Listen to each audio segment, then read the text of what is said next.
In this example, suppose that a defendant is charged with raping a victim. So here's our prosecution hypothesis that the defence raped the victim. And the evidence we've got is that a tiny trace of DNA which matches the defendant was found on the victim. And the prosecution could argue that if the hypothesis was true, then we'd certainly get the DNA match. And if it was false, there's a 1 in 100 chance that we'll get the DNA match because this is a profile that you'd find in 1 in 100 people. It's the kind of random match probability you'd get where the tiny trace only identified, say, 2 loci. When we enter the observation that the evidence is true and run the model, we get the posterior probability heavily in favour of the prosecution hypothesis. In fact, the likelihood ratio here is simply the posterior probability of true divided by the posterior probability of false, because in this case the priors were 50-50 and so the likelihood ratio is just equal to that ratio. The problem here, and it's fairly typical of the use of the likelihood ratio, is that we've got some fairly complex evidence here and we've lumped it together into a single piece of evidence, a single evidence proposition if you like. And that doesn't properly reflect the nature of this evidence. And it also makes the mistake of assuming that the DNA match relates to the hypothesis that the defendant raped the victim rather than the defendant being the source of the DNA. A much more appropriate model is this one.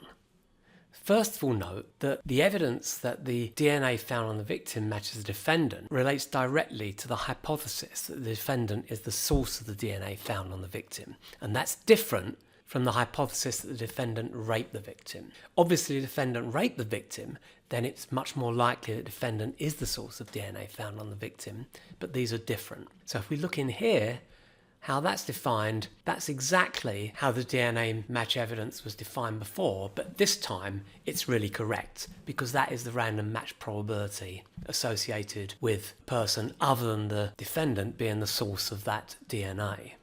If we look at the probability the defendant is the source of the DNA found on the victim conditioned on the defendant raped the victim, then this is fairly uncontroversial. If the defendant raped the victim, we'd certainly expect very, very likely that the defendant is the source of the DNA found on the victim. But there's also, let's say, a 20% probability because of secondary transfer and other explanations of why the defendant's DNA could be on the victim. But the most critical change is the introduction of this separate evidence component, which is the fact that it was only a tiny trace of DNA found on the victim. And the critical part here is that if the defendant raped the victim, and if the defendant is the source of the DNA found on the victim, then it's very unlikely that we'd only find a tiny DNA trace. We'd expect to find lots of DNA in that case. And if the defendant is the source of the DNA found on the victim, and the defendant didn't rape the victim, then it's much more likely that we'd find only a tiny DNA trace on the victim.